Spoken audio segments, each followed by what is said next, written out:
V dnešnej epizóde nadviažem na predchádzajúcu epizódu, kde som rozprával o chronickom strese a uponáhlanom životnom štýle.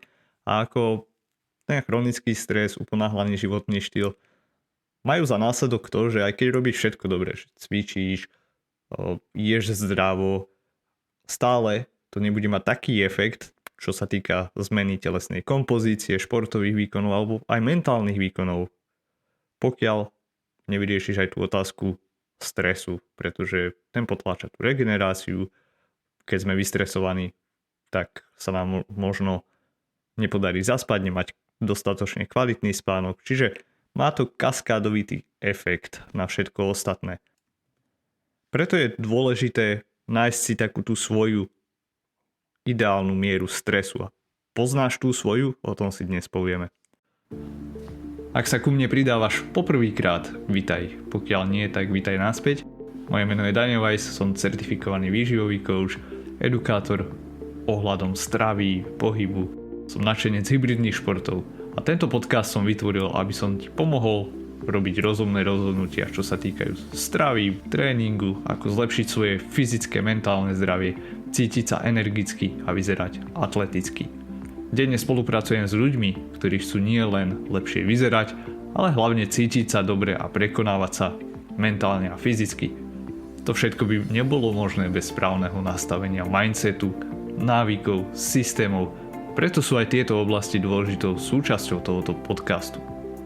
Než začneme, do pozornosti by som ti rád dal prednášky, príručky a ďalšie zdroje, ktoré som za 10 rokov vytvoril, a nájdeš ich zdarma a pomôžu ti pri dosahovaní tvojich cieľov.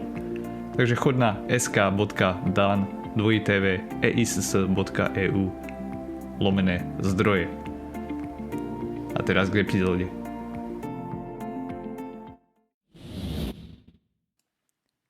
Na začiatok by som sa chcel poďakovať novému poslucháčovi a fanúšikovi Patrikovi, ktorý píše neskutočné dristy. To bolo vlastne vyjadrenie k predchádzajúcej epizóde a ja Patrikovi veľmi pekne ďakujem, pretože ma pobavil a donútil ma zamyslieť sa nad môjim životom a všetkým, čo robím. Takže ďakujem ti, Patrik, a dúfam, že ostaneš verný poslucháč aj naďalej. Stres môže byť pre teba prospešný aj neprospešný a to závisí na viacerých faktoroch. Niekto napríklad lepšie zvláda stres, je odolnejší, inak vníma stresové situácie. No to znamená, že potom aj zvládne viac stresu v živote, bez toho, aby to malo nejaké negatívne efekty. Čo vidíme napríklad u mladších ľudí, že nemáš rodinu, nemáš nejaké ďalšie povinnosti, nemáš deti. Pravdepodobne toho stresu môžeš zvládať viac. Ale bez ohľadu na vek, niektorí ľudia sú náchylnejší na stresové situácie, to, čo si hovoria, ako to zvládajú, jednoducho ľahko sa zlomia. Takže preto je dôležité si nájsť tú svoju ideálnu mieru. Podstatné je rozlišovať v konverzácii o strese medzi dobrým a zlým stresom.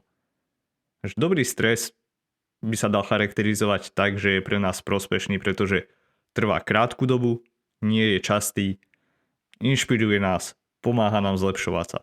Takže napríklad také cvičenie, ťažké cvičenie, intervalový tréning je krátky stres. Trvá niekoľko minút. Možno ak ideš fakt, že ťažký vytrvalostný tréning, tak to trvá hodinu, dve. Preteky, dajme tomu fakt, že maximum ak pár hodín. Ale potom máš ten oddych, kľud. V ideálnych podmienkach samozrejme nie je to automatické, nie je to dané. Toto dáva tvojmu telu stimulus, na ktoré keď sa môže telo prispôsobiť, tak ťa to posunie ďalej. Ale tam je zase podstatné to, že nastáva tá fáza oddychu, regenerácie, rekuperácie a to telo sa zlepšuje. Na druhej strane ten zlý stres je demotivujúci. Častokrát je to chronický stres alebo častý a vedie k zhoršovaniu. Máme napríklad teda ten pracovný stres alebo vystavenie sa rôznym kontamináciám. Pokiaľ do seba stále dávaš nejaké látky, ktoré ti nabúravajú imunitný systém, napríklad jedávaš jedlá, na ktoré máš intoleranciu alebo alergiu, hej, tak nebude to mať pre teba nejaký pozitívny efekt. Naopak. Taktiež pracovný stres, e-maily, televízne noviny, proste všetky tieto veci, ktoré ťa hlavne mentálne stresujú, tak keď ich ščítame, tak v konečnom dôsledku budú mať negatívny efekt, pretože si stále pod nejakým stresom. A hladina nemusí byť nejaká vysoká, ale je stála. To znamená, že nedostávaš sa do tej fázy regenerácie, oddychu. Ani keď spíš, rozmýšľaš, bože, čo v práci, čo by som mohla lepšie. Ježiš, čo ten povedal v tej politike. Zase som zjedla to, čo som nemala. Bože, dala som si tú čokoládu a chcem schudnúť. Keď sa na to pozriem z hľadiska vývoja ľudstva, tak kedysi hlavný náš stresor bola potrava a prežitie, útek pred nejakými zvieratami alebo akutnými hrozbami. Takže keď ťa začal naháňať lev, alebo proste niečo podobné, alebo prišlo k nejakej fyzickej roztržke, tak to bol ten intenzívny, akútny stres. Hej, telo zorganizovalo všetko, čo potreboval, čiže začal vyplavovať adrenalín, stresové hormóny, tak aby si mal energiu a dalo ti tie živiny a tak ďalej. Proste preto akútne prežitie, ale tak tento stres bol krátkodobý. Hej. Potom tá potrava, jasné, pokiaľ dlho si v hladovke, tak to spôsobuje chronický stres. A tu ma napadá jedna vec, pretože dnes je práve tá hladovka, intermittent fasting, populárna téma, populárna vec, ľudia v tom vidia ako nejaké riešenie na chudnutie, čo samozrejme niektorým ľuďom môže pomôcť. Niektorí však robia hladovky, povedal by som, nie najvhodnejším, najlepším, najšťastnejším spôsobom. A keď si tú hladovku pridáš ešte k tomu životnému stresu, pracovnému, vzťahovému, neviem, environmentálnemu a neviem akému ďalšiemu stresu, že keď sa to všetko ščíta, tak to má v konečnom dôsledku negatívny efekt. A teraz keď sa tak nad tým zamýšľam, kto sú tí ľudia, ktorí väčšinou hovoria o hladovke, hladovaní, akože je to najlepšia vec pre teba. Väčšinou sú to ľudia, ktorí majú, dá sa povedať, ideálne nastavený životný štýl z toho pohľadu, že nemajú nejakú veľkú mieru stresu. Sú to nejakí ľudia, ktorí žijú niekde v Kalifornii, aspoň to je väčšina tých ľudí, ktorých ja vnímam, alebo sú to nejakí tí fitness influenceri, ktorí jednoducho nemajú strach o financie väčšinou, keď to tak sledujem. Čo je zase ďalší veľký stresor v živote mnohých z nás. Takže keď si zoberieme aj možno pozitívny stres a dáme to na všetky tie ostatné stresory, tak to môže mať v konečnom dôsledku negatívny efekt. A toto je niečo, čo veľa ľudí nezohľadňuje. Takže chcem viac cvičiť. Hej.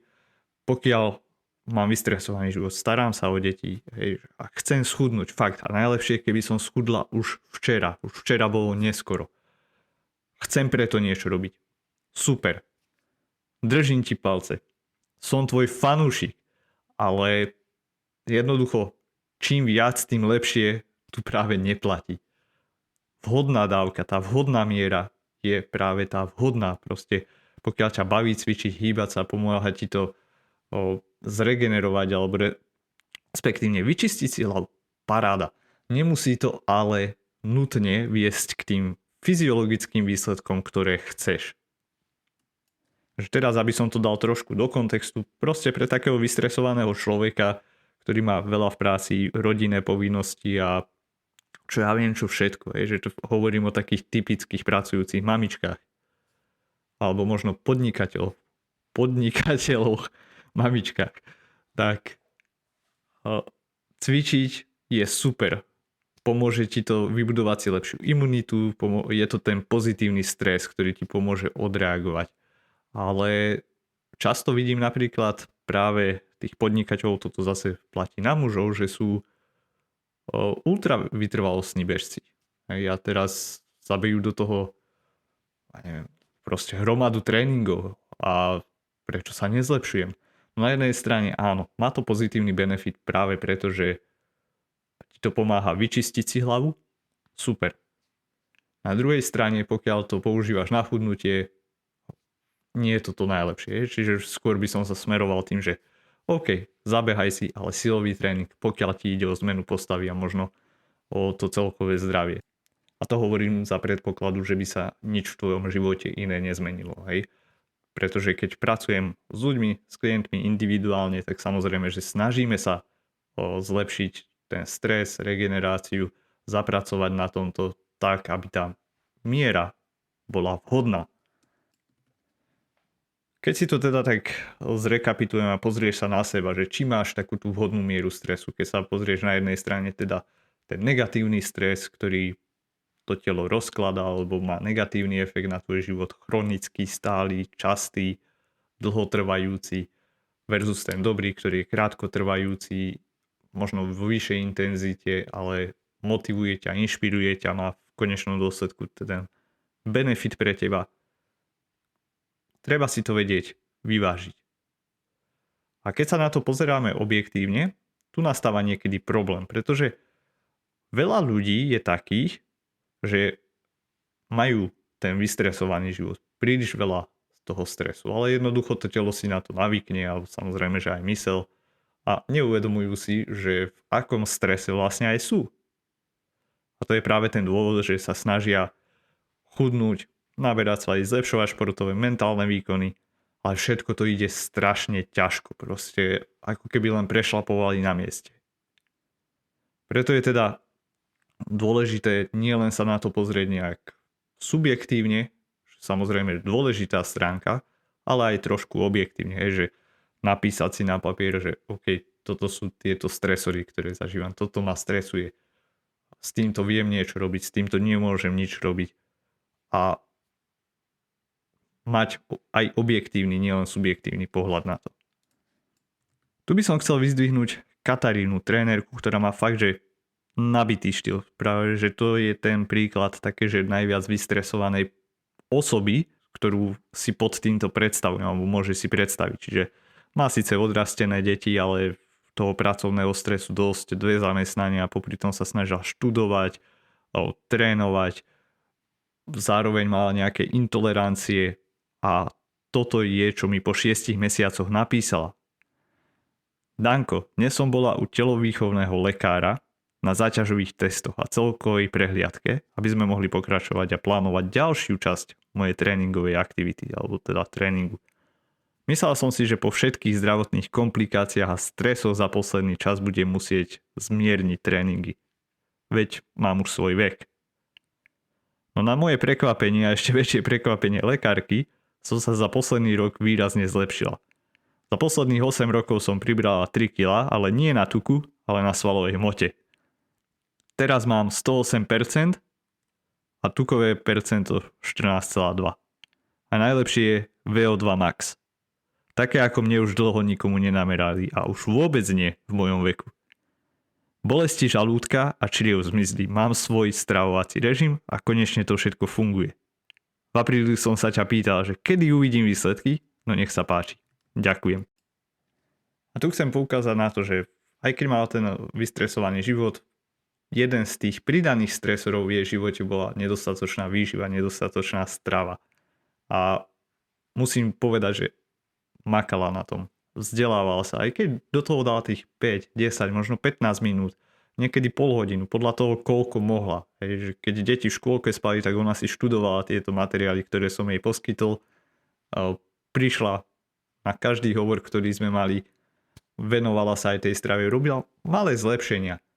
A vidíš, za 6 mesiacov, aký to malo efekt. Ako tie výsledky sú prekvapujúce aj pre mňa, pretože fakt, nikdy by som nepovedal, že človek, ktorý má také problémy, čo sa týka trávenia, viem, že proste stres pôsobí na trávenie, ale toto boli vyslovene, že intolerancie na potraviny a tak ďalej, ktoré sa jej podarilo zvrátiť. Nevrajím, že to bolo len vďaka strave, ale keď si to tak zhrnieme všetko dokopy, že strava je pridaný stres, zlepší stravu, dodávaš telu viac živín, kvalitnejších živín, zlepšíš vnímanie toho stresu, možno zredukuješ trošku stres z tréningu, zo života, zapracuješ na tom.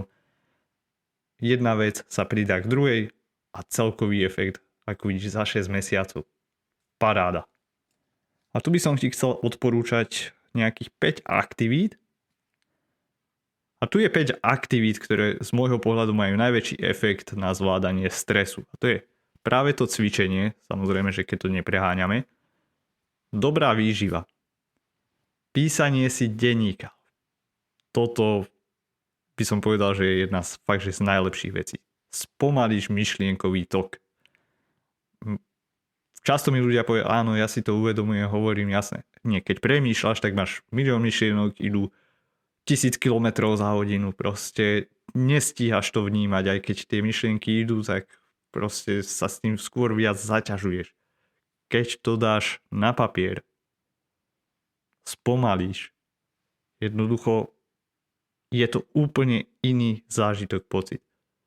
A každý klient, ktorému som odporúčal písanie si denníka, či už večer, ráno, počas dňa, tie aplikácie sú rôzne, tak má to neskutočný benefit z pohľadu niekoľkých mesiacov, alebo teda z dlhšieho časového obdobia. Nemusíš si to písať každý deň, ale každopádne odporúčam to. Dostatočný spánok, čiže tam máme, že kvalita, kvantita, taktiež telo sa prispôsobí, to vidím stále. Áno, mne stačí 5 hodín, 6 hodín, OK, skús sa vyspať 8 a potom uvidíš ten rozdiel po týždňoch, keď spávaš, dajme tomu 7-8 hodín. Dobrá ľudská spoločnosť. Všetky tieto veci, cvičenie, dobrá výživa, možno si aj píšeš denník, máš dostatočný spánok, ale keď máš aj k tomu ešte dobrú ľudskú spoločnosť, niekým, s kým sa môžeš porozprávať, terapeutický účinok, hej. Keď sa s niekým rozprávaš, s niekým blízkym, priateľom, možno rodinou, ktorú máš rád, priateľkou, priateľom, tak vylučujú sa v tele aj oxytocíny, hej. A vidíme, že napríklad taká miera toho vylučovania oxytocínov nie je, keď sa s niekým rozprávaš len cez telefón, alebo dokonca aj cez videohovor. A keď si v tom ľudskom kontakte, tak je to úplne niečo iné. Objatia, fyzický kontakt taktiež majú merateľné výsledky, čo sa týkajú hormonálnej aktivity v tele a na celkový well-being, alebo teda život. Takže pokiaľ môžeš začať deň s vďačnosťou, nech je tvoj život momentálne akýkoľvek, skús sa zamerať na to, za čo si dnes, alebo za čo môže byť dnes vďačný. Začni ten deň objatím osoby, ktorú máš rád. 20-sekundové objatia vraj fungujú najlepšie. Čiže nejaké 5 sekundové. Skús to predložiť a daj mi vedieť, ako sa cítiš a ak to vyskúšaš. Televíziu nahrať za tie priateľské stretnutia alebo reálnu ľudskú spoločnosť. Najlepšie, ak to spojíš ešte aj s tým fyzickým tréningom. A tu je ešte jeden taký bonus, pretože aj naše vnímanie stresu ovplyvňuje ten stres. Čiže ak máš teraz pocit, bože, ja mám toľko stresu v živote a ešte aj toto ťa navyše stresuje, tak to nebol účel. Ale je dobré si pozrieť možno niekedy aj alebo pozrieť sa na ľudí, ktorí sú na tom oveľa horšie ako my. A v mojom osobnom vzdelávaní to bola práve jedna osoba, šéf-kuchárka, ktorá má alergie. A teraz ti prečítam, rovno to prekladám. Volá sa Allergy Chef Katlena a má viac ako 200 intolerancií a alergií na jedlá. Nemôže piť väčšinu z vody, ktorú teda dostane, musí mať nejakú špeciálnu. Má tiež alergie kontaktného typu a nejaké vzduchové alergie, alebo teda alergény, ktoré sa nachádzajú vo vzduchu. Nosí respirátor. A nie je to len teda, že kvôli nejakému modnému výstrelku, ale pretože je to pre ňu vyslovene nutné zariadenie, ktoré jej umožňuje vôbec žiť a taktiež aj variť alebo byť teda v kontakte s ingredienciami, s ktorými sa denne my stýkavame alebo s látkami, ktorými sa stýkavame bežne a vôbec to nemusíme riešiť. Pred niekoľkými rokmi jej dali 30 dní života.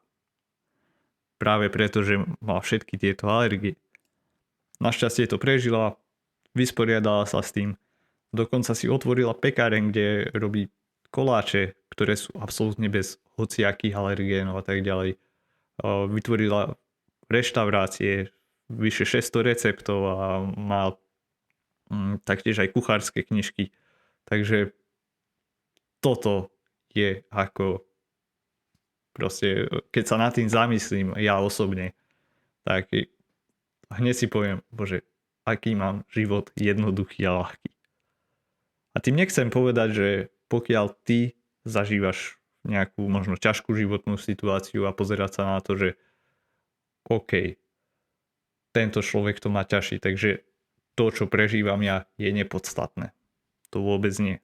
To môže mať zase aj negatívny efekt, keď to zase preženieme. Potom môžeme povedať, že bože, tento to má ťažšie, tamto ľudia hľadujú, tento prežil holokaust. Čo sú moje problémy v porovnaní s tým? Nie, toto nie je to podstatné. Podstatné je uvedomiť si, že OK, je moja situácia naozaj taká zlá. Pretože sú ľudia, možno si to ty, ktorí jednoducho, ako sa hovorí, z komára robia somára. Hej. A pokiaľ si neistý, neistá, tak skús sa spýtať priateľov, že čo si myslia, že je moja tá situácia príliš ťažká, alebo povedali by to objektívne iní ľudia, hodnotili by to tak. Alebo je to len, dá sa povedať, v mojej hlave, v mojom vnímaní. A s týmto sa s tebou lúčim, dúfam, že to bolo pre teba prospešné a pokiaľ sa ti táto epizóda páčila, určite daj odber. A taktiež by som ťa rád pozval do môjho newslettera Zdravie, energia, výkon, kde nájdeš len pozitívne správy, ktoré ťa inšpirujú, dajú ti tipy k tomu, ako si nastaviť ten životný štýl, ako žiť lepšie, nielen za každú cenu sa strašiť. Neviem, bože, toto ťa zabije a dnes ťa zabije toto a včera vajcia boli zlé a dnes je mlieko zlé a všetko je zlé a ceny idú hore a neviem čo. Nie, poďme sa na to pozrieť trošku objektívnejšie, čo je v tvojej moci zmeniť, ako to lepšie zmeniť. A nájdeš tam aj reálne príklady ľudí ako si tí, ktorí majú svoje problémy a toto mi hovoria často aj moji klienti, že keď to počujem, že aj tá iná osoba má podobné problémy ako ja, už mám pocit, že nie som sám, kto sa s tým musí vysporiadavať. Pomáha im to žiť lepšie.